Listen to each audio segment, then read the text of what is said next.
Morning, Bill. How are you guys? Well, how are you? It's just craziness every day. So at the very beginning, I really felt like the president, let's get right in here, on the issue of tariffs, I really felt like the president's playing this game where he's really trying to send a message to Canada and to Mexico. Mm-hmm. Deal when it comes to NAFTA. Otherwise, we're going to implement these tariffs. I am going to implement these tariffs. And I believe there's more of a threat than anything else until yesterday. Because why would your top guy resign if it's just if it's the art of the deal? What are your thoughts? Yeah, well, Bill, I spent the last 2 days in Northeast Ohio in the Cleveland area, which is a region that's heavily vested in the steel industry. And I'm telling you, these people that I talk to that are on the front lines of this particular question don't think the president's bluffing. I mean, they wonder if it's a negotiation tactic. But, I mean, I think if you look back at Donald Trump, and you and I have talked about this in the past, about how he's not a real ideologue on some of these big issues of the day. He's been all over the map on abortion. He's been all over the map on gay rights, gun rights, you name it. But this, if you look back, to the early 80s, is something that he's been pretty much consistently on board with. He is somewhat of a protectionist when it comes to trade, and he has cried for a long time that he believes that the United States is dealing with an unfair trade imbalance, particularly when it comes to steel. So I do think that he perhaps uses this as part of a bigger negotiation strategy, particularly with NAFTA, as you mentioned.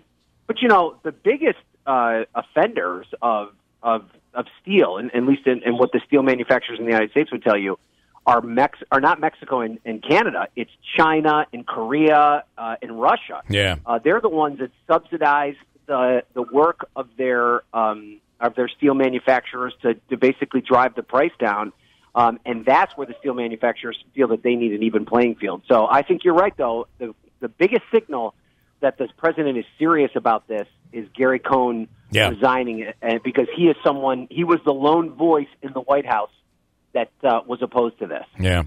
Are we, I've seen everybody going back and forth on this, but the majority of people really believe this is going to have a negative economic effect on the United States. And on right down to consumers. If you're buying beer, you're buying whatever products you buy, it's gonna cost you more. Well, Bill, I actually have a pretty nuanced view on this, especially after this trip to Cleveland, because what I did yesterday was I talked to some steel workers who are on the very front line, who stand to directly benefit from this. I talked to a midline manufacturer, somebody that buys steel, processes it, and then sells it out to people, to different companies to use in their products. And then I talked to a group that represents people that uses steel in their products. And the steel workers think it's the best idea they've ever heard their entire lives. They think it's going to bring back thousands of really good-paying jobs. The guy in the middle is not 100% sure because a lot of his steel is domestic, so he thinks the price of that's going to go up. And then the guy at the other end told me that he believes there's no doubt that it's going to end up being a net job loss. I mean, I think the best example that we have of this is during the George W. Bush administration. It's actually pretty incredible that it's been Republican presidents that have kind of taken this protectionist view when it comes to steel tariffs. But George W. Bush did a similar thing with tariffs. I'm sorry, I'm playing dad duty here with. There's nothing wrong with that. That's good. And he installed a tariff just like this not long ago in the early part of his administration, and it was gone within 20 months because of the devastating impact that it had on the economy. And I think that the president is right when he says that it will bring back steel jobs. I don't think there's any question it will bring back steel jobs. But look at the numbers. There are somewhere in the range of 600,000 steel jobs in the United States, somewhere along those lines. There are 2.5 million jobs associated with companies that consume steel and use it in their products. Yeah, that's where I'm going with a net gain here. At the end of the day, we're going to save jobs, but I'm not sure there's going to be a net gain after it's all said and done. Yeah, and these companies that consume the steel are, for the most part, smaller businesses, companies with, maybe a $5 million budget that have employees of maybe, less than 100. Yeah. And if you're talking about, and some of their products is 40% of their products are steel. If you increase the price by 25%, you could talk about more than $1 million on their bottom line. if you're only a $5 million company and your costs increase by $1 million, guess what that means? Yeah. You're out of business, and those 100 jobs are gone as well. I want to switch gears as I'm running out of time. I want to go to Texas, where the first midterm primaries were held yesterday. And at the end of the day, I would say maybe a net gain for Republicans. What's your take on it? Yeah, I think there's been so much chatter that Texas is the next big Democratic battleground, and everybody talks a big game about what they think is going to happen with Texas and that Democrats have huge opportunity there, and then everybody goes to the polls and they vote Republican. I just don't think that Texas is primed yet for a Democratic uprising. I think people are a little drunk on the idea that Democratic enthusiasm is at an all-time high. I just don't see it right now. I mean, I think that the Democrats do have a really good candidate running against Ted Cruz, but I also think that Ted Cruz is one of the savviest politicians in America. Yeah. He also knows the Texas electorate better than anyone. So, I think we could spend a lot of time talking about Texas because it's such a huge and influential state. But at the end of the day, it's not going to be the state that decides control of the Senate or the House. I really think the only way this would have been an indicator is had the Democrats had a big night, right? A big day. That could very well have been looked at as an indicator. And even at that point, Bill, maybe that gives us a hint of what's to come. Yeah. But I've always said, I think that we, as political analysts, put way too much stock in primary elections. They represent such a small slice of the overall electorate. These are the most passionate and involved people in the process. So even if Democrat enthusiasm was off the charts in Texas last night, it should be, right? So maybe the fact that they didn't come out in the droves that we expected them to, gives us an idea that perhaps Texas isn't as ripe for a pickoff as maybe we thought it was. But yeah. All right, and then finally, I wanted to ask you the gun issue. I really believe is the further we get away from this horrific story, providing another one doesn't occur, the more chance there is that nothing is going to happen. Yeah, I think you're right. And if something does happen, I think it's going to be an incremental change. It's not going to be some sort of wholesale overhaul of American gun policy. I just don't think that's in the offing.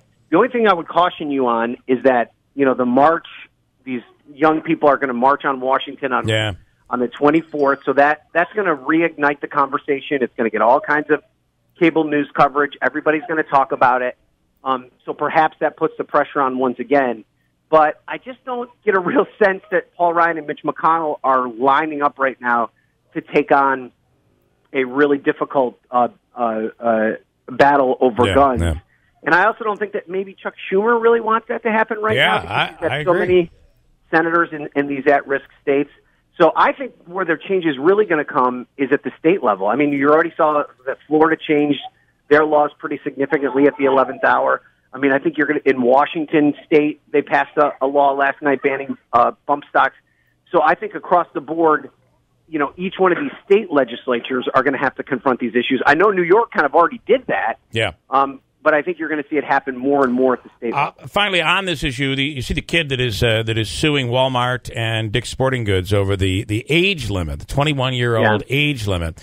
And I was going back and forth. I actually made a little bit of a side bet on this one. As he's comparing it to the cake, the cake maker that didn't want to make the cake for the gay wedding. I don't think there's a comparison it's there. Not even close. I don't think it's close. Not even close. What's your take on it? I do think that you end up with I think there's more legal recourse when you're talking about a gun versus a cake. I don't necessarily know if you can make a quick direct line between a discriminatory action. Well, you're talking about age discrimination versus sex discrimination, and I got to say that we're not just talking about any old age. We're talking about something that is basically the standard. It's either 18 or 21 in the United States. Right. And to challenge this, to me, challenges so many other things. I don't know that this is going to go anywhere. Yeah, and I think that, when you're talking about issuing a gun to an 18-year-old, and then that 18-year-old goes and does something with that gun to harm someone, now all of a sudden Walmart and Dick's are, find themselves in a precarious legal position that they might not be under other circumstances. So I think their lawyers can probably make an argument that they're just protecting themselves from a legal standpoint. Yeah. But make no mistake, Bill, what this is at the end of the day is a PR move by these companies. They sense the wind shifting by the American public. They want to show that they're out front of it. Yeah. As much as I'd like to believe in corporate altruism, I think that they think that this is ultimately going to help their bottom line.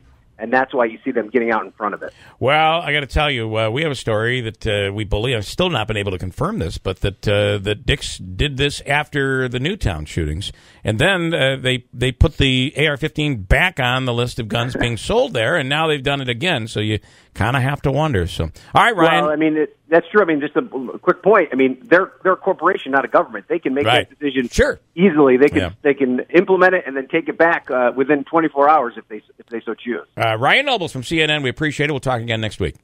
Thanks, guys. Have a good one.